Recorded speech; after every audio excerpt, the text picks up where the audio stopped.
സ്വർണക്കിരീടം, സ്വർണാഭരണങ്ങള്, സ്വർണം കൊണ്ട് തുലാഭാരം, ഇങ്ങനെ കഴിവുള്ള ആളുകള് പലതും ഭഗവാന് സമർപ്പിക്കാറുണ്ട്.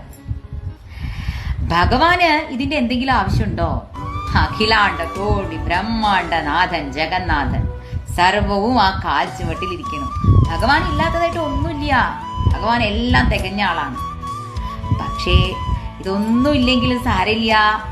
ആ ഹൃദയശുദ്ധിയോട് കൂടിയിട്ട്, ആ സ്നേഹത്തോടുകൂടി ഒരു തുളസിയില ഭഗവാന്റെ കാലിൽ സമർപ്പിച്ചു കഴിഞ്ഞാല് അത് മതി ഭഗവാൻ. നിങ്ങളുടെ ഭക്തിയാണ് ഭഗവാൻ നോക്കുന്നത്.